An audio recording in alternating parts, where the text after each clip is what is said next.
할렐루야. 네, 수요 예배를 드리시는 우리 성도님들 환영하고 축복합니다. 우리 옷차림을 보니 이제 가을이 물어 이거 갖고 있는 것 같습니다.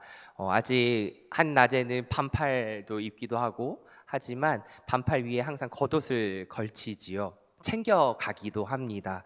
그만큼 우리 가운데에는 이미 가을이 찾아왔음을 알 수 있지요. 우리의 가을하면 생각나는 건 추수의 계절이지요. 우리의 믿음도 하나님 앞에서 결실을 맺으며 그리 아니하실지라도 감사하며 또 주어진 삶에 감사로 나아갈 수 있는 복된 하루하루가 되기를 축복합니다. 어, 함께 그래서 인사를 또 나누도록 하겠습니다. 첫 번째 인사는 뭐지요? 주 안에서 사랑하고 축복합니다. 인사 한번 나눠볼까요? 주 안에서 사랑하고 축복합니다. 사랑합니다. 축복합니다. 네. 이 열매를 맺으며 나아가는 이 시간 주 안에서 사랑하고 축복합니다. 두 번째 인사입니다. 하나님께 가까이 함이 복입니다. 하나님께 가까이 함이 복입니다. 아멘. 세 번째 인사입니다. 하나님을 알아가는 기쁨이 넘치시길 축복합니다. 하나님을 알아가는 기쁨이 넘치시기를 축복합니다. 아멘. 오늘은 수요 성경 공부 몇 번째 시간이죠? 관심과 사랑이 넘치는 12번째 시간입니다. 네. 잘 따라와 주시는 우리 성도님들 정말 감사합니다. 지난주에 보니까 사탕이 많이 남았더라고요. 미안해서 안 가져가시는 건지 이제 칼칼하게 이제 목이 잠길 때가 왔거든요. 그래서 미리미리 챙겨두시면 도움이 됩니다. 그래서 오늘 계신 분들 충분히 다 나눠 가지고도 남으니 네, 바깥에 나가실 때 남아 있으면 몇 개 더 챙겨 가셔도 됩니다. 그래서 주일날 기침하시는 분들 있으면 하나씩 이렇게 주시면 또 은혜가 될 것 같습니다. 아시겠죠?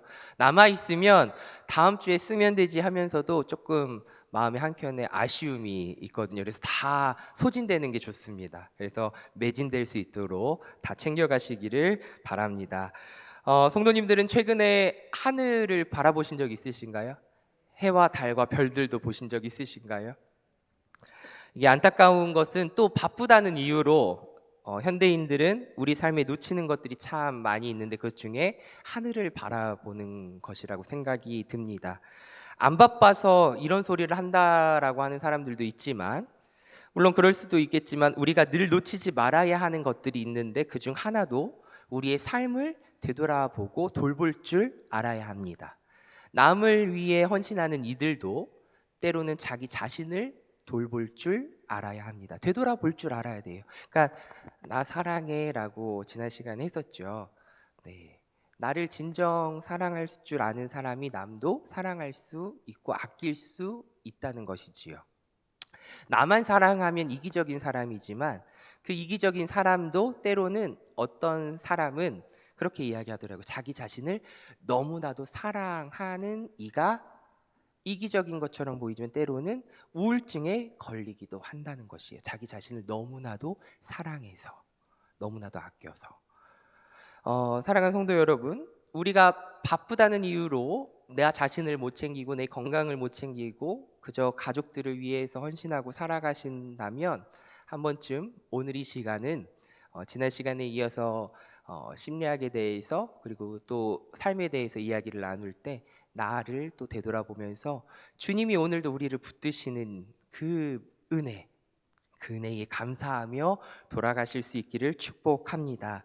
그래서 내가 누구인지, 나를 도우시는 이가 누구인지, 오늘도 나는 어떤 삶을 살았는지, 나의 말과 행동을 통해서 누군가가 상처를 받지는 않았는지 또 이렇게 생각해 보면서 하루를 마감할 때 그럼에도 주님, 내가 오늘 주님의 자녀임을 잊지 않고 살게 하여 주시니 감사합니다. 네, 그렇게 감사로 마무리하며 내일을 기대하는 우리의 삶이 되기를 축복합니다. 성경 공부를 하기에 앞서서 오늘도 마음과 생각을 열기 위해서 그림 연상 성경 퀴즈를 함께 풀어보도록 하겠습니다. 준비되셨나요? 벌써 111번부터 120번입니다. 네, 어마어마하지요. 그래서 한번 복기를 시켜볼까도 생각 중인데 한번 언제 가장 어려운 것들만 선별해서 함께 나눠볼 시간이 있으면 나눠보도록 하겠습니다. 준비되셨으면 시작하겠습니다. 거기 서. 용, 와, 정답, 용서. 와, 두 번째 문제입니다. 모세, 잠깐만. 모세, 정답입니다. 이거는 사투리인데 바로, 네, 머세인데 모세, 저 정답입니다. 세 번째 문제입니다. 엠마오, 정답. 다음 문제, 빨리빨리 넘겨주셔도 될 것 같습니다. 사라, 정답. 이거 어떻게 맞추셨죠? 네, 네 개의 라. 정답. 다음 문제입니다. 제가 넘기기도 전에 다음 문제. 정답. 유혹. 네, 오늘 문제 좀 쉽나요? 어렵죠? 잘 맞추시는 겁니다. 다음 문제.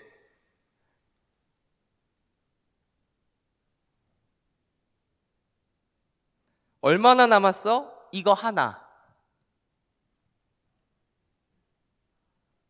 정답. 권사님 정답. 마하나임. 어떻게 말맞자가 하나 남았죠? 하나임. 마하나임. 정답. 다음 문제입니다.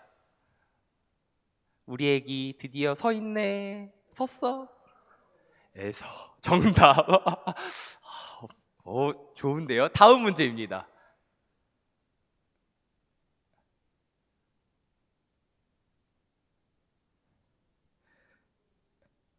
역대기. 정답입니다. 역대기입니다.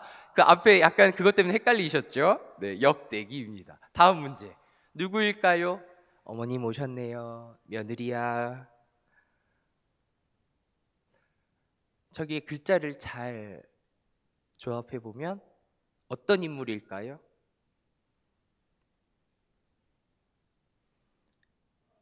어, 저 며느리야 하는 사람이 누구죠? 시어머니죠. 시모. 어? 오네시모 권사님 정답. 오네시모. 오네시모. 네, 정답. 다음 문제입니다. 누구일까요? 야베스 정답. 이런 문제는 이제 끝입니다. 벌써 끝났네요. 야베어스 해서 야베스입니다. 네. 이렇게 빨리 끝나는 것은 벌써 12번째 시간이어서 이 머리와 이 마음이 이미 열려서 오신 것 같습니다. 참 감사합니다. 그러면 이제 몸도 마음도 준비되었으니 송성찬 목사님의 모두를 위한 기독교 교양이라는 책을 가지고 지난 시간에 이어서 인간이란 무엇인가에 대해서 기독교와 심리학을 이야기해 보도록 하겠습니다. 심리학이 말하는 인간. 지난 시간에 우리가 언급한 한 사람이 있는데 기억나십니까? 프로이트입니다. 프로이트는 심리학의 아버지라 불릴 정도로 심리학을 학문적으로 정립하는 데 많은 기여를 한 사람입니다. 그는 최초로 사람의 내면, 즉 인격의 구조를 분석을 했고요. 그 결과물로 주장하는 이론이 바로 정신분석학입니다. 네. 정신분석학은 말 그대로 인간의 정신을 분석해서 인간의 내면을 최초로 구조화한 학문이에요. 학문. 그로 인해서 세상에 알려진 개념이 있는데 그것이 바로 무의식입니다. 의식이 있고 무의식이 있습니다. 무의식은 의식에 들어와 있지는 않거나 억압된 감정과 욕망, 생각 등이 모여서 인간의 행동, 사고에 큰 영향을 끼친다는 이 그 무엇을 무의식이라고 말합니다. 이 무의식의 발견만으로도 이 프로이트는 감히 아버지라고 불릴만 합니다. 심리학의 아버지. 왜냐하면 이와 비슷한 시도들은 다른 사람들도 많이 했거든요. 근데 이것을 끝까지 주장하면서 정립한 이가 프로이트이기 때문입니다. 그래서 오늘은 이 책, 이 기독교의 교양이잖아요. 그래서 교양 시간처럼 좀 대학교에서도 심리학을 교양으로 배우기도 하거든요. 그래서 오늘은 이 교양을 통해서 심리학에 대해서 공부도 좀 하고 또 이것을 기독교에 적용을 해서 우리의 신앙에 접목시켜 보도록 하겠습니다. 조금 어려울 수도 있지만 열린 마음으로, 네, 벌써 닫히시면 안 됩니다. 그리고 눈도 감으시면 안 돼요. 눈은 뜨고 마음은 열어서 시작하도록 하겠습니다. 프로이트의 심리학입니다.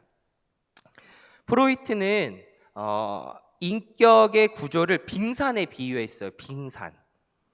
네. 참고 그림 1번을 보면 그에 따르면 인격은 크게 세 부분으로 나뉜다고 보았습니다. 여기서 보시면 잘 보이시나요? 의식과 전의식과 무의식으로 이렇게 나뉩니다. 의식은 말 그대로 내가 생각하고 있는 모든, 느끼고 있는 모든 것을 말합니다. 실시간으로 파악되고 있는 이 느낌과 생각이기에 나는 알 수 있는 게 의식이에요. 전의식은 저 밑에 있어서, 바다 밑에 있어서 무의식에 포함이 되지만 노력하면 바다가 출렁이거나 좀 그러면 저 의식의 영역으로 끌어올릴 수 있는 생각이나 감정, 즉 기억을 말합니다. 전의식은 이 무의식에 포함이 돼요. 그러나 흔들리면 기억할 수 있다는 것이지요. 우리가 무의식적으로라고 쓰는 이 상투적인 표현이 바로 저 전의식에 해당이 됩니다. 왜냐하면 진짜 무의식은 말 그대로 수면 위로 끌어올리는 것이 부족해요. 저 밑에 빙하는 뒤집어지지 않는 한, 정말 저게 많이 녹아서 뒤집어지지 않는 한 기본적으로 저 빙하는 저 밑에 있는 맨 밑에는 보이지 않습니다. 드러날 수 없다는 것이지요. 불가능합니다. 여기서 이 비유의 핵심은 수면 위로 조금만 보이잖아요. 10%만 드러나 있고 대부분 물속에 잠겨 있다는 것을 우리는 볼 수 있습니다. 이 빙산처럼 우리가 인식할 수 없는 곳에 자리 잡은 이 무의식, 이 무의식이 인간 인격의 가장 큰 부분을 차지하고 있다는 점입니다. 진정한 나의 대부분도 나도 남도 인식할 수 없는 저 수면 밑에 있다는 것입니다. 우리가 인식하고 있는 거, 그리고 출렁출렁 기억하면서 할 수 있는 저 전의식 외에 전의식을 포함해서 무의식은 어마어마하다는 거죠. 여기서 자아는, 프로이트는 보이지 않는 이 무의식을 또 세 부분으로 나눴는데 초자아와 자아와 원초아로 나뉩니다. 자아는 에고이고요. 초자아는 슈퍼에고고 원초아는 아이디입니다. 여기서 자아는 느끼고 판단하는 나예요. 이 자아는 홀로 기능하지 않고 이 초자아가 말하는 충고를 듣습니다. 그리고 초자아는 내가 지금까지 배우고 학습한 사회적 도덕 원리를 말해서 이가 충고하는 것을 자아가 듣습니다. 그래서 이 둘은 전의식과 의식에 걸쳐 있음을 볼 수 있지요. 보이시나요? 전의식에 걸쳐 있습니다. 그리고 무의식에는 진짜 무의식이라고 표현할 만한 영역이 하나 남아있는데 바로 원초아입니다. 근원적 본능적인 욕구예요. 중요한 것은 이 무의식은 자아가 의식하지 못하는 방식으로 영향을 끼친다는 겁니다. 다시 한번, 자아가 의식하지 못하는 방식으로 영향을 준다고 합니다. 자아라 불리는 나는 이 친구의 의견을 듣고 있는 줄 몰랐는데 어느새 그의 의견대로 결정하고 있는 것을 말합니다. 내가 의식할 수도 없는 것이 내 판단과 감정과 그로 인한 삶의 선택에 엄청난 영향을 주고 있다는 것이죠. 내가 의식하지 못하고 있는 부분들이 나의 삶에 있어서 엄청난 영향을 주고 있다는 것입니다. 이것이 프로이트의 주장입니다. 이것은 마치 눈에 보이지는 않으나 인간의 삶에 지대한 영향을 미치고 있는 신, 하나님에 대한 이야기와도 같습니다. 더 논란이 되는 것은 이것이 과학이라는 이름으로 소개가 되었습니다. 그래서 학문이 되었죠. 그래서 심리학에 늘 말이 많습니다. 이게 어떻게 과학적인 학문이냐, 약팔이 아니냐. 그럼에도 불구하고 아무튼 중요한 사실은 이건데요. 눈에 보이는 인간의 신체를 머리, 몸통, 팔, 다리로 나누고 보이지 않는 이 몸속의 장기들의 명칭을 붙인 것처럼 이 프로이트 심리학자가 전신 분석학이 이 인간의 인격과 내면을 분석해서 학문, 구조화를 만들었다는 데에 의의가 있습니다. 그런데 여기까지 설명하는 것으로는 인간이란 무엇인가에 대한 답변으로 충분하지 않아요. 그래서 인간이 무엇인가? 즉 몸뿐만이 아니라 몸을 작동시키는 에너지, 원이 또 하나 있죠. 우리가 아까 베이면 뭐가 나죠? 피가 나죠. 우리 피가 없으면 다 죽잖아요. 에너지원을 운반하고 돌게 하는 피도 이야기를 해야 되는데 프로이트는 그 점도 언급을 합니다. 인격 구조의 가장 큰 부분이 무의식이고 그 무의식을 움직이는 가장 큰 부분이 원초화, 즉 본능적 욕구를 작동하게 하는 에너지가 있는데 이를 가리켜 리비도라고 합니다. 한번 따라해 볼까요? 리비도. 네. 어느 예능 프로그램은 아니고 다 그 어떤 토론 프로그램이나 어디를 보면 이 리비도가 가끔 나올 것입니다. 리비도라 불려요. 본능적 욕구를 작동하게 하는 에너지. 이걸 리비도라고 하는데요. 이를 좀 더 쉽게 설명하면 원욕, 근원적인 욕구를 말할 수 있어요. 우리가 아는 욕구가 참 많지요. 프로이트는 그 많은 욕구 가운데 성욕을 특히 리비도라고 했어요. 성욕. 이때 성욕은 단순히 동물적인 성충동을 말하는 것이 아니라 이성과의 전인적 연합이라고 생각됩니다. 프로이트는 특히 생후 21개월까지 이 구강기 발달이 있잖아요. 이 구강기 발달, 즉 원욕만 발산되는 이 시기에 이 성욕이 제대로 해소되지 못하면 훗날 이상 심리의 원인이 된다라고 주장합니다. 말합니다. 그래서 많은 상담학을 배우시는 분들이 구강기 어릴 때 아기들이 입을 빨고 뭔가 입으로 들어가고 뭐 하는 이 쪽쪽이라든지 이것도 제대로 하지 못하면, 이 욕구를 해소하지 못하면, 성욕, 근원적인 욕구를 해소하지 못하면 이상 심리의 원인이 된다라고도 봅니다. 다양한 원인이 있겠지만 그중 하나가 이 구강기의 시기를 찝기도 해요. 이 프로이트의 의견에 우리 성도님들은 동의하시나요? 실제로 정신분석학을 토대로 변형된 후대의 심리학 분야에서는 리비도, 이 에너지를 성욕으로 규정한 프로이트의 통찰을 거부하기도 합니다. 꽤 오랜 시간이 흐른 것도 아니고 프로이트랑 당대에 살았던 이들의 반박인데요. 예를 들어서 프로이트의 후계자였으나 훗날 갈라져 나와 분석 심리학을 창제한 칼 융이라는 학자가 있습니다. 이 칼 융은 이 리비도를 성욕에 한정시킨 프로이트의 견해를 비판을 합니다. 그리고 이 리비도를 좀 더 포괄적인 명칭인 생명 에너지로 불렀습니다. 프로이트의 또 다른 동반자가 있었는데요. 알프레드 아들러라는 유명한 학자가 있습니다. 그 아들러 역시 성욕에 한정하는 이 견해에 반기를 듭니다. 그리고 갈라져 나와요. 프로이트 이후의 심리학은 프로이트가 몸의 구조와 피가 존재한다는 사실은 잘 차렸지만 그 피가 빨간색이라고 이야기하지 않고 파란색이나 초록색이라고 주장한 것과 같다라고 여기고 있는 것입니다. 그러니까 그 존재는 발견한 건 맞아. 그런데 그 피의 색깔까지는 맞추지 못했어라고 하고 있는 것이죠. 이들의 설명은 그렇습니다. 프로이트에 대한 설명이 좀 길었는데요.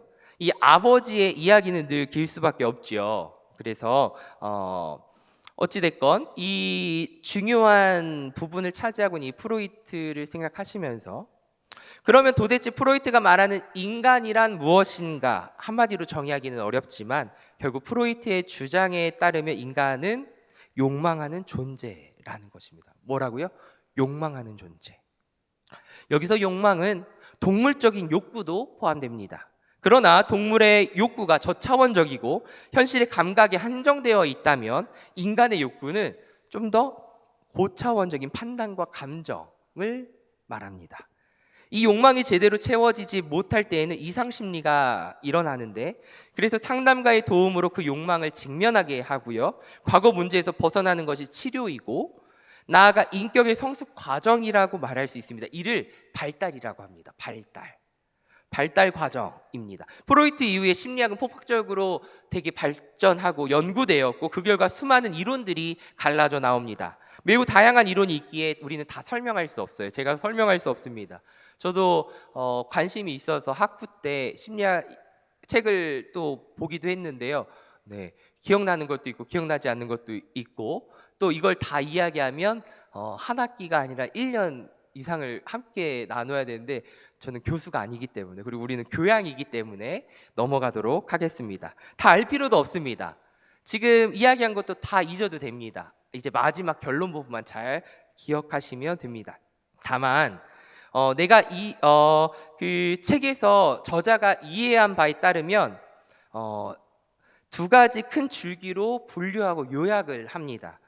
결정론과 목적론. 한번 따라해 볼까요? 시작. 결정론과 목적론. 우선 결정론은 프로이트의 계보 아래에 있다라고 생각하면 쉽습니다. 즉 인간의 심리는 결정되어 있다는 주장입니다. 인격을 상징하는 몸의 형태나 리비도를 상징하는 피의 색깔은 각자 다르게 이야기하더라도 어찌됐건 인간의 내면은 발현된 욕망이 수용되거나 충돌되거나 이 과거의 영향을 받는다는 의미에서 결정이라고 말할 수 있다는 것이에요. 한마디로 오늘 나의 의식, 내가 의식할 수 있는 이 의식, 즉 판단과 감정은 과거 경험의 영향을 받기에 어느 정도 이미 결정되어 있다라는 주장입니다. 이것이 결정론이에요. 이에 대해서도 말이 많지만 여러 이야기들이 있지만 그럼에도 불구하고 프로이트의 주장을 수정한 정신 역동 심리학이 현대 심리학의 주류를 이루고 있습니다. 상담이나 심리 치료를 받으러 가면 혹시 받아보신 분 계신가요? 저도 받아봤는데 그런 심리 치료를 받으면 그 내담자에게 이제 의식에 대해서 확인도 하면서 과거 이야기를 꼭 묻습니다. 그래서 과거 이야기를 끄집어내서 그 이유를 묻기도 하고 공감하기도 하고 거기에 적용도 시킵니다. 그것이 그 이유가 여기에 있는 겁니다. 결정론에 있는 거예요. 당신의 인격을 결정하는데 가장 큰 작용을 한 것이 무엇인지 알기 위해서 그 과거를 묻기도 합니다. 어느 정도 이 과거의 경험에 영향을 받기에 지금의 나의 의식이 그래서 과거를 묻는 그래서 어느 정도 이미 결정되어 가고 있다는 것이 이 결정론의 주장이에요. 여기까지 이야기하고 이제 목적론 심리학에 대해서 이야기를 해보면 인간은 동물과 같습니까? 다릅니까? 다른 생각을 갖습니다. 미래를 상상하고 가치를 주장하는 유일한 존재가 인간이라면 그 사실을 무시해서는 안 되는 것이 아니겠습니까? 그래서 이런 생각을 가지고 있는 것이 목적론적인 심리학이에요. 인간 심리는 결정된 것, 즉 만들어진 것이 아니라 앞으로 만들어가는 것. 이것을 주장하는 것이 목적론적인 심리학입니다. 이 주장은 비교적 최근에 등장했는데요. 또한 이 과학적이라고 하기에는 근거와 자료가 희박해서 학이라는 이 학문을 붙이기에는 좀 어려울 수 있지만 실제 발달에 대한 효과가 드러나기 때문에 심리학에서 하나는 새로운 줄기로 뻗어나간 것이 이 목적론적입니다. 대표적인 것이 칼 로저스의 긍정 심리학입니다. 긍정 심리학. 여기서 말하는 긍정은 긍정의 힘 많이 들어보셨죠? 이 긍정의 힘의 긍정이 아닙니다. 긍정적인 마인드가 아니라 자기 자신의 가능성, 자기 자신의 가능성에 대한 긍정이에요. 부연 설명하자면 긍정 심리학은 인간의 기본 욕망이 성욕이나 이상적인 대상과의 관계 욕구가 아니라 자아 정체성의 발견 및 확립입니다. 자아 정체성의 발견과 확립. 이는 과거에 대한 언급이 불필요하지는 않지만 그렇다고 그렇게 중요하게 여기지도 않아요. 인간은 결정된 존재가 아니라 지금 발견하고 추구하는 인생의 가치와 목표로 미래를 만들어가는 뭐라고 되어 있어요? 되어가는 존재. 되어가는 존재이기 때문에 이렇게 중요하지 않다라는 것이죠. 과거가 불필요한 것은 아닌데 아까처럼 이것이 주된 원인이라고 주장하고 있지는 않는 것이죠. 그래서 그것을 찾고 열망하는 것이 중요합니다. 결국 누군가의 도움보다 우선되는 것은 자기 자신의 노력이에요.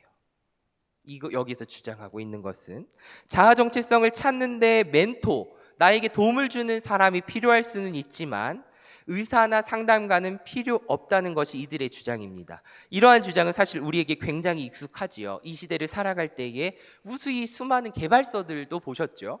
그리고 나는 할 수 있다. 네, 뭐 이런 것들 힘도 주고 누군가의 도움 없이 자기 스스로 추구할 수 있고 사람은 병든 존재가 아니라 자기 인생을 주체적으로 살아갈 수 있는 존재라는 의미로 이야기하는 책들과 서적 뭐 여러 것들이 영상들도 많이 존재합니다. 그래서 우리는 솔깃합니다. 그러나 이 역시 비판을 면하기는 어렵습니다. 과연 한 인간이 바꿀 수 없는 과거의 영향력과 완전히 단절이 되어서 자아 정체성을 찾을 수 있을까요? 내 과거를 단절하고 새로운 삶을 살 수 있을까요? 그 사람이 과연 있을까요? 기억 상실증 외에 없다고 봅니다. 있나요? 어제 뭐 먹었는지 그런 단순한 질문이 아닙니다. 그거에 따라서 내가 배탈이 났고 내가 지금 몸이 힘들고 그런 의미를 넘어서는 거지요. 나의 과거의 경험이 나의 지금 인생에 전혀 영향을 미치고 있지, 나의 생각에 영향을 미치고 있지 않다라고 감히 말할 수 있을까요? 생각해 보셔야 됩니다. 다 과거에 영향을 미치고 있지 않을까? 우리는 때로는 누군가의 과거는 타인이 쉽게 왈가불가할 수 없을 만큼 비참한 경우도 있고 아픔을 겪은 경우도 있기 때문에 이 과거의 경험이 오늘날의 나의 생각과 의식에 영향을 주지 않는다라고 그 누구도 말할 수 없다라는 것이에요. 그리고 또 아직 소개하지는 않았지만 이 시대에 각광받는 제3의 흐름이 있다라고 책은 소개하는데요. 우리나라에서 메가 히트를 친 책 미움받을 용기 들어보셨나요? 혹시 읽어보신 분 계신가요? 이게 원투가 있지요. 네, 저도 책은 사놨는데 쭉 훑어보지는 못했던 것 같습니다. 원투가 있거든요. 그 믿음받을 용기, 이 반영된 심리학자 주창자의 아들러의 심리학인데요. 이 아들러는 프로이트와 함께 정신 분석학을 공유했지만 훗날 결별한 인물이라고 말씀드렸죠. 인간을 분류하거나 분리할 수 없는 통합체로 보았기 때문에 프로이트와 결별을 합니다. 그래서 보이지도 않는 근원적 욕망에 집착하기보다는 현재 심리적 문제를 발생시키는 이 열등감, 뭐예요? 열등감. 이 열등감에 주목했고 이를 바로잡는 것을 발달로 보았어요. 열등감 지난 시간에도 배웠지요. 열등감이 생긴다고 했잖아요. 그리고 비교하기도 하고 내가 얘보다 좀 나아 이러면서 막 하기도 하고 자존감을 스스로 높이기 위한. 아들러의 주장을 살펴보면 목적을 강조하는 우리 시대의 긍정 심리학이 조금 가까운 것처럼 느껴지기도 합니다. 그러나 그의 초점은 어쩔 수 없는 과거나 보이지 않는 욕망이 아니고 그렇다고 손에 잡히지 않는 미래나 자아 정체성도 아닙니다. 바로 현재의 나입니다. 그래서인지 아들러의 이 심리학은 개인 심리학이라고 불립니다. 그에게 인간이란 무엇인지 묻는다면 아마도 완전을 추구하는 존재라고 답변하지 않을까 싶습니다. 그것이 자아 실현의 토대이고 자존감의 토대이기 때문입니다. 그래서 그것이 일그러지면 내면에 상처가 생기는데 바로 열등감이라고 아들러는 말하고 있는 것이죠. 확실히 자존감 문제를 호소하는 현대인들, 그리고 치열하게 살지만 끊임없이 비교당하는 현대 도시인들에게 매력적으로 다가오는 이유가 여기에 있을 것입니다. 지금까지 이 심리학의 전반적인 내용을 간단하게 살펴보았는데 프로이트의 무의식 개념에서 촉발된 이 심리학은 지속적으로 연구가 되어 있고 발전하고 있습니다. 어쩌면 이 시대의 학문보다 대중에게 영향을 끼치는 학문이라고도 말할 수 있습니다. 그래서 예전보다 밖에 나가시면 정신심리 상담소가 생각보다 많습니다. 우울한 사람들도 많이 있습니다. 감출 필요가 없는 거예요. 우울증은 참고로 누구나 다 가지고 있습니다. 저도 가지고 있고 모든 사람들이 다 가지고 있습니다. 그것이 발현이 되느냐, 그것의 깊이가 깊으냐 얕으냐, 그것을 이길 힘이 있어서 우울증의 깊이가 깊지만 올라올 힘이 있느냐 없느냐, 그 차이인 거지 누구나 우울증을 가지고 있습니다. 제가 학창 시절 때 큰 교회에서 작은 교회 이제 의사 선생님들이 오셔서 치료도 해주셨는데 그때 심리 치료 하시는 선생님이 계셨는데 너무 궁금해서 저도 심리를 받았는데요. 그림 심리를 받았는데 저의 우울증의 깊이는 다른 사람들보다 엄청나게 깊대요. 어떻게 보시는 거예요? 볼 수 있대요. 근데 맞는 것 같아요. 그런데 그분이 저에게 힘을 주셨어요. 어떤 힘을 주셨냐면 그래도 다니엘 학생은 안전하다고, 괜찮을 것 같아요. 왜 그러냐면 올라올 힘, 스스로 올라올 힘이 있대요. 그래서 혼자 침울했다가 혼자 괜찮아졌다가 남의 도움 받자고 혼자 침울해졌다가 혼자 끙끙끙끙끙 올라와서 또 그러면 된다는 거예요. 누구나 우울한 그 깊이는 있는데 그래서 이야기하시기를 괜찮다. 용기를 가져라. 힘을 가져라. 네. 근데 이것에 너무 또 자만하지 말라라는 조언도 해주셨지만 어찌됐건 우리 삶에서 최근 이 현대인들에게 가장 각광받고 있는 것 중에 하나가 상담입니다. 심리학에 대해서 우리가 지금 이야기를 하고 있는데요. 인간을 움직이는 욕구의 정체가 무엇인지, 그리고 그 욕구가 투영된 대상은 무엇인지, 도달하고자 하는 자아 정체성이나 완전성이 무엇인지를 명확히 규정하기는 힘든 것이 때로는 이 심리학입니다.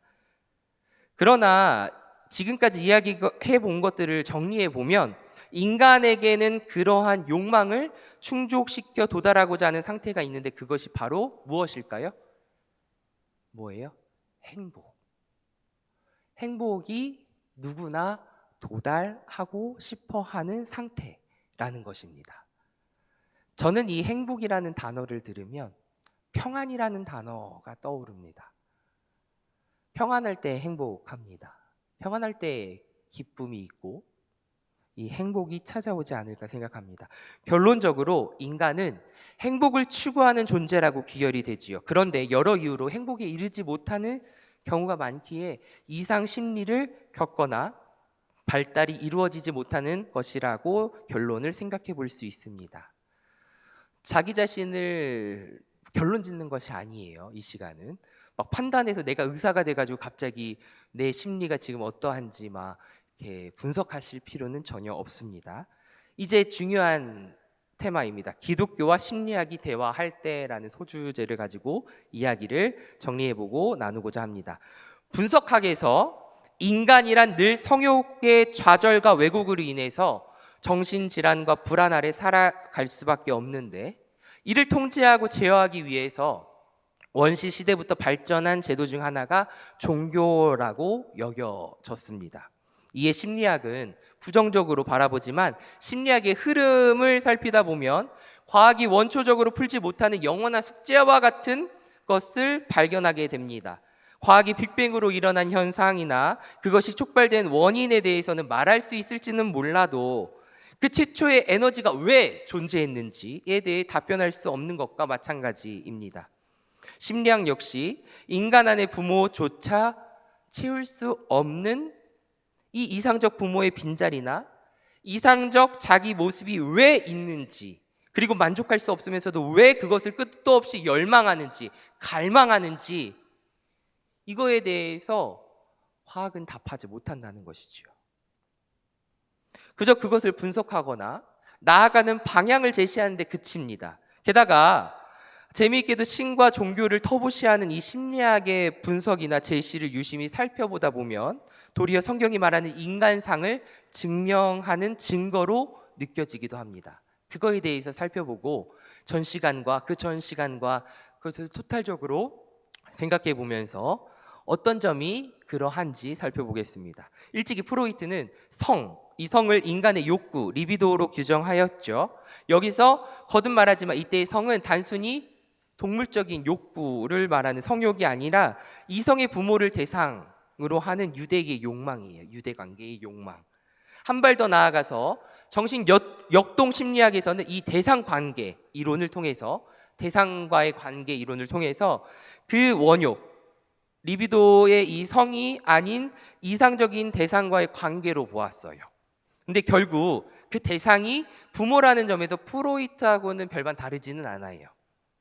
그런데 이것이 자기 욕구만큼 채워지지 않거나 일그러지면 어떻게 된다고요? 이상 심리가 발생한다는 것이죠. 그리고 그 심리가 발현됩니다. 인간에게는 늘. 결론은 이것이에요. 정확히 규정할 수는 없지만 인간에게는 이상적인 부모와 그 부모와의 관계를 향한 욕망 또는 열망이 있다는 것입니다. 또 여기서 절망하시는 분이 계시다면 결코 그러지 않으셔도 됩니다. 이상적인 부모라는 것은 이 세상에 존재하지 않습니다. 없습니다. 아무리 괜찮은 부모라도 아이의 욕구를 100% 충족시켜 줄 수 없습니다. 그러기에 최선을 다하되 너무 미안해하지 않아도 됩니다. 해주지 못한 것이 많다고 여겨지십니까? 아니요. 최선을 다해 사랑하셨고 자기 그 환경에서 사랑을 아이에게 주셨습니다. 지금도 혹시 미안해하고 계신가요? 내가 이거 못 해줬는데. 그러실 필요가 없다는 것이죠. 그 누구도 100% 만족시켜 줄 부모는, 이상적인 부모는 없다는 것입니다. 그래서 이러한 열망이 충족되지 않기에 신을 창조해낸 것이 아니라, 여기서 잘 보세요. 이러한 열망이 충족되지 않아서 신을, 하나님을, 그러니까 인간이 바라보는 뭐 열망, 비는 그런 신을 창조한 것이 아니라 성경의 증언대로 본래 이상적이고 초월적인 존재인 신을 자기의 부모로 여기고 관계를 맺으면서 그 안에서 만족을 누리는 것이 정상적인 상태라는 것을 이 책의 저자는 주장합니다. 말합니다. 전적으로 동의합니다. 그러니까 나의 열망 때문에 신을 창조한 것이 아니라 우리는 하나님과의 관계 회복, 온전한 인간 회복, 우리 이야기 나눴죠? 그것을 이야기하고 있는데 맞습니다. 여기서 성경이 말하는 최초의 인간상, 즉 본래의 인간상을 가져와서 우리 생각해 보고자 합니다. 기억나시죠? 기억나시죠? 회복된 인간, 막 꼬불꼬불 되어 있는 거 기억나시죠? 네. 그런데 누가, 예수 그리스도가 오셔서 그리스도 안에 있는 나로 말미암아 회복되어 있잖아요. 회복된 인간 기억나시죠? 없으면 다시 숙제 뒤편을 보시면 알 수 있습니다. 최초에 창조된 하나님 형상의 존재 근거는 그 첫 번째 관계, 하나님과의 관계였습니다. 그것이 제자리에 있을 때 나머지 관계도 존속하고 발전을 합니다. 그렇다면 자연스레 심리학에서 말하는 이 이상심리, 기독교에서 말하는 죄를 연결해보면 이상심리란 결국 근원적 욕망이 충족되지 못하는 상태에서 발생된 것이다 라고 볼 수 있어요. 너무 끼워 맞추기 식일 수도 있는데 책은 그렇게 설명합니다. 그리고 이상심리가 있다면 자연스레 이상행동으로 이어진다고 합니다. 마찬가지예요. 지난 시간 본 것처럼 인간은 자기 자신을 중심에 둔 것으로 인해서 하나님과의 관계가 뒤틀어졌지요. 꼬불꼬불해지면서 하나님을 대상으로 관계하고자 하는 이 욕구는 남아있지만 이미 그 관계가 뒤틀어졌기 때문에 만족할 수 없는 상태가 되어버린 거예요. 결국 문제의 원인은 자기중심성, 즉 하나님을 중심에 두는 것이 아니라 자기 중심을 둔 그 상태인 것이죠. 그러나 중요한 것은 인간은 문제의 원인을 스스로 해결할 수 있다 없다? 없다. 스스로 해결해 보려고 노력해 보신 분들도 분명히 있지요.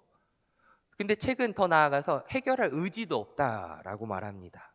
그러다 보니 연이어 자기 자신과의 관계가 무너져 버리고요. 이것이 자아 정체성을 발견하지 못해 이상 심리 가운데 있는 우리의 모습이라 말하고 있습니다. 그래서 이웃과의 나의 관계도 무너져 버렸기 때문에 이웃과의 관계도 무너집니다. 연합이 아니라 비교하게 되고 분리하게 되고 이로 인해서 열등감에 내몰리게 됩니다. 이 뒤틀러진 관계의 확장이 세상이고 죄, 즉 자기 중심을 두어서 하나님과의 관계가 단절된 그 상태에서 필연적으로 이상 심리가 발현이 되고 이것은 이상 행동으로 나타난다는 것이죠. 정리해 보면 심리학은 이 인간 내면에 작용하는 하나님의 형상을 열망하고 있음을, 그리고 이 하나님의 형상이 갖고 있는 네 가지가 있었죠. 이 네 가지 대상에 대한 관계가 사랑, 러브로, 매개로 연결되어 있음을 알게 해줍니다. 때문에 심리학은 하나님을 잃어버린 인간, 즉 죄된 인간의 다양한 내적인 왜곡, 그것을 끝까지 하나님을 언급하지는 않지만 형상학적으로 규명하고 있어서 마치 심리학을 잘 보면 하나님을 말하지 않지만 하나님의 존재에 대해서 증거하고 있는 것처럼 보인다고 이 책의 저자는 말하는데 저도 그 관점을 동의합니다. 일명 하나님을 지우고 그려본 인간학이라고 할까요? 그렇기 때문에 심리학은 이미 성경을 통해 주어진 원래의 지도, 즉 본래적 인간상을 무시하고 뒤틀어져 버린 인간을 본떠서 인간상을 조각해 가면서 성립하고 그것을 기반으로 회복을 꿈꾼다고 심리학은 말하고 있지 않을까 생각합니다. 여기서 중요한 키포인트는 뭐예요? 회복입니다. 회복된 인간. 거기에서 회복. 이때 기독교는 지도가 빠졌기 때문에 그 심리학의 한계를 지적해요. 심리학과 마찬가지로 성경은 인간이 행복을 추구하는 존재라는 데에는 동의합니다. 그에 앞서서 원지도가 있어야 한다라고 말합니다. 그래서 심리학은 순서도 바뀌었다라고 말하죠. 성경은 인간이 본래 행복한 상태였지만 그 상태를 잃어버렸고 그래서 행복했던 그 과거를 희망하고 열망하는 존재라 말합니다. 다시 한번 성경에서는 인간은 원래 행복한 존재였어요. 하나님이 보시기에 좋았더라. 매우 매우 좋았더라. 베리굿이라고 하셨죠. 그런 상태였지만 죄로 인해서 그 상태를 잃어버렸고 그래서 행복하던 과거를 희망하고 열망하는 존재라고 말합니다. 과거는 개인의 과거를 넘어서 인간 존재, 이 존재의 과거를 직면할 때 해결할 수 있고 현재나 미래의 관점의 변화란 새로 만들어가는 나의 관점이 아니라 본래의 인간됨, 그러니까 본래의 인간됨으로 회복되어 가는 과정. 이렇게 회복될 때야 비로소 진정으로 옳고 좋은 관점으로 변화될 수 있다라고 말합니다. 즉 하나님이 중심이 되고 그분을 부모로 관계 맺은 상태 말입니다. 인간은 어떻게 행복으로 이어질 수 있을까요? 행복으로 나아갈 수 있을까요? 심리학에서도 그리고 인간의 본래적으로 추구하는 방향이 있다고 했죠. 그게 뭐라고요? 행복하는 관계. 그것 이상으로 나간다고 했죠. 그러면 그 방법으로 말하려면 다시 심리학은 과거 이야기로 돌아갑니다. 문제의 원인에 대한 분석과 직면 그리고 화해가 행복을 향한 단초가 되기 때문이죠. 반면에 이 목적론적인 심리학은 언제나 미래로 향하지요. 초점을 옮기기 때문에 현재를 보는 이 관점의 변화 또는 미래를 향한 관점의 확립이 우리를 변화시켜 행복으로 나아가게 한다라고 말합니다. 어려우신가요? 근데 그러나 우리가 주목해야 될 것은 성경은 인간 스스로 일으킨 문제를 인간 스스로 해결할 수 없다라고 단언하기 때문에 또 그럴 만한 능력도 없고 그럴 만한 의지가 없기 때문에 여전히 자신이 하나님보다 중심에 있기 때문에 그래서 성경은 인간의 원지도, 본래적 상태를 아는 유일한 존재, 아니 그 본래적 상태를 만든 유일한 존재 하나님, 그 창조주가 구원자로 은총을 베풀 때에만 인간이 회복되고 발달될 수 있다라고 주장합니다. 하나님만이 하셔야 가능하다라고 말하고 있는 거예요. 그렇지 않으면 아까 중간에 이야기한 것처럼 나의 힘과 노력으로 이 세상을 살아가고 해결할 수 있다라고 자만하며 살 때가 많이 있습니다. 무너지죠. 이 은총의 결정체가 누구죠? 끊임없이 이야기하고 있는 예수 그리스도입니다. 메시아 예수입니다. 그분을 믿을 때, 그래서 그 은총을 받아들일 때, 믿음으로 받아들일 때 근본적인 인간성의 회복, 즉 하나님의 형상으로 전환이 일어난다라고 설명합니다. 나아가 그분을 믿을 때 주어지는 성령 하나님께서 우리 내면 속에 거하셔서 지속적인 발달 과정을 주관하고 돕는다라고 성경은 말씀합니다. 은혜이지요. 결국 자신의 노력보다 하나님의 은총이 우선합니다. 노력은 그 다음이에요. 나의 달려갈 길을 다 마칠 때까지 노력하는 것은 은총보다 앞서면 안 됩니다. 그럼 나의 의가 드러나는 겁니다. 하나님의 영광이 드러나지 않습니다. 그래서 기독교의 해답 혹은 기독교 상담의 궁극적 그 궁극은 인간 대상을 향해 끝없이 사랑과 인정을 갈망하던 내담자가 마침내 눈을 돌려 하나님을 바라보도록 도와주는 것이에요. 아까 나를 바라보라고 하지 않았나요? 물론 나를 바라봐야죠. 그런데 첫 시간부터 계속 이야기하고 있는 거 누구를 바라봐야 되죠? 믿음의 눈을 들어? 네, 하나님을 바라봐야 돼요. 예수님을 바라봐야 됩니다. 나의 도움은 천지를 지으신 여호와에게 있음을 고백할 수 있어야 하는 것이지요. 즉 은총으로 인도하는 것이 기독교의 해답, 그리고 기독교 상답의 궁극적인 목표입니다. 바라볼 수 있게끔, 흔들리지 않게끔. 내담자를 향한 무조건적인 사랑이 그를 향한 하나님의 은총으로 향하게 합니다. 또한 심리학에서 말하지 않으나 성경에서 말하는 이 발달에 대한 요소가 하나 더 있는데요. 심리학의 발달은 결국 나에게 한정되지만 성경은 나의 과제 이후에 뭘로 변할까요? 나, 너, 우리로 변합니다. 그것이 교회의 공동체, 믿음의 공동체입니다. 나만 끝나는 것이 아니에요. 심리학은 너만 바라봐요. 그런데 성경은, 기독교는 나를 넘어서 너, 우리를 바라봅니다. 그것입니다. 주변을 조금만 돌아보면 이상 심리를 호소하는 이들이 존재한다는 것과 그런 이들이 점점 늘고 있다는 것을 우리는 알 수 있습니다. 그래서인지 예전에 없던 상담 치료 시장이 활발하다고 말씀드렸죠. 많다고 했죠.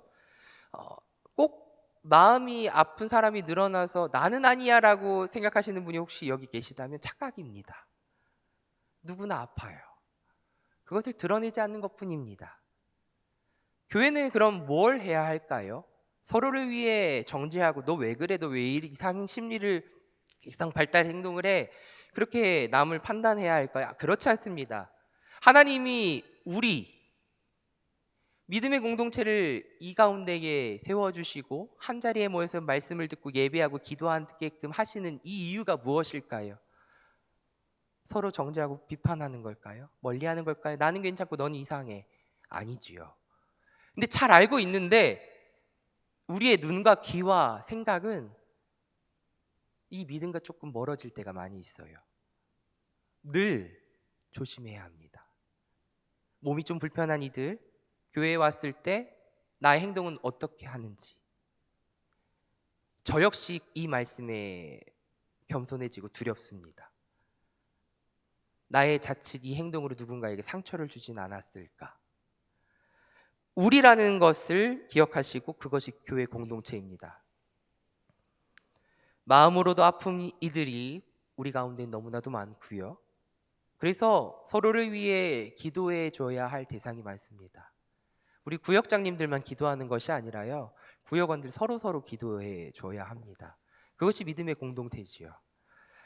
귀 기울여 들어야 할 것이 많습니다. 특히 성경에서 말하는 인간, 이 인간의 구체적인 심리 역동이나 2000년 전, 4000년 전 고대 근동 사람이 아닌 오늘 이 현대 도시에 살아가는 우리 사람이 겪고 있는 이 심리에 대해서, 이 가르침에 대해서 귀를 기울여야 합니다. 그러나 또 우리가 잊지 말아야 할 것은 결국 그때의 인간이나 지금의 인간이나 인간성의 본질은 같습니다. 성경은 바로 그 이야기를 하고 있습니다. 그렇기에 성경 이야기를 토대로 심리학의 도움을 받을 때야만 비로소 의미를 찾고 실효적인 회복과 발달이 일어납니다. 의사의 도움을 받아야 될 때가 있으면 받으라는 이야기입니다. 그것이 부끄러운 것이 아닙니다. 마음의 병도 아픔이에요, 병이에요. 그래서 의사를 찾아가야 합니다. 고쳐야 합니다. 그래야 뭘 향해 갈 수 있어요? 하나님을 바라보며 행복한 삶을, 평안한 삶을 누릴 수 있는 것이에요. 사랑하는 성도 여러분, 우리 오늘 본문 28절의 말씀 한번 띄워주시면 감사하겠습니다. 결국 의미 있고 실효적인 회복과 발달이 일어날 때 우리의 삶은 온전한 행복과 평안을 찾게 되는데, 우린 누구한테 가는 것이 가장 큰 복이라고 오늘 본문은 말씀하고 있나요? 하나님께 가까이 가는 것이 복이라 말씀합니다. 우리 28절의 말씀 함께 다시 한번 묵상하면서 봉독하고 말씀을 마치겠습니다. 함께 읽겠습니다. 시작. 하나님께 가까이 함이 내게 복이라. 내가 주 여호와를 나의 피난처로 삼아 주의 모든 행적을 전파하리이다. 아멘. 주님께 가까이 할 때 나의 힘이 되신 여호와여, 내가 주님을 사랑합니다. 나의 피난처가 되신 주님, 내가 주님을 의지하며 나아갑니다. 이런 고백 가운데 오늘의 삶도 또 내일 주어질 나의 삶도 기대할 수 있습니다. 그 책에서 이야기하고 있는 것들이 많이 있지만 그래서 제가 그것을 다 소화해서 설명드려야 하는데 부족한 게 있지만 그럼에도 중요한 것은 오늘 성령 하나님께서 나의 마음을 붙들어 주셔서 이 믿음 흔들리지 않도록 인도하여 주신 하나님께 감사할 수 있다는 사실, 그것에 감사하며 나아가기를 소망합니다.